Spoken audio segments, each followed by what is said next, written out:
ఎల్సెలా books వారి Lent season ప్రత్యేక పాడ్కాస్ట్కు స్వాగతం.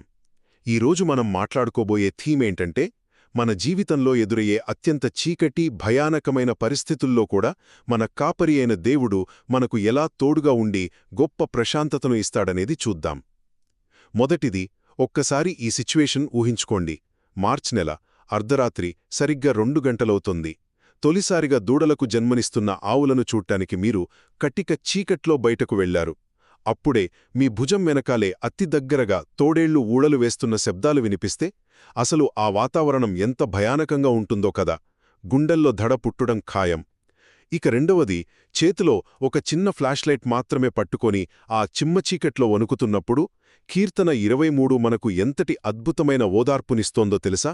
గాఢాంధకార లోయలో సంచరించినా నేను ఏ అపాయానికి భయపడను అనే మాటలను మనం పదే పదే మననం చేసుకుంటే చాలు.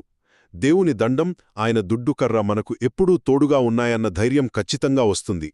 చివరిగా, ఆ భయం మనల్ని పూర్తిగా కమ్మేసినా సరే, దేవుడు మనల్ని పచ్చికగల చోట్లకు, అలాగే ప్రశాంతమైన జలాల వద్దకు నడిపించి మన ప్రాణాన్ని ఎలా సేదతీరుస్తాడో ఒక్కసారి ప్రార్థనాపూర్వకంగా ఆలోచించండి. మనసుకు ఎంతో హాయిగా అనిపిస్తుంది కదూ. ఒక్క మాటలో చెప్పాలంటే, మనం ఎంతటి గాఢమైన చీకటి లోయల్లో నడుస్తున్నా సరే, కాపరిగా దేవుడు మన వెంటే ఉండి మన భయాన్నంతా పారద్రోలి అద్భుతమైన శాంతినిస్తాడు. మా పాడ్కాస్ట్ విన్నందుకు ధన్యవాదాలు. మరిన్నింటి కోసం వింటూనే ఉండండి.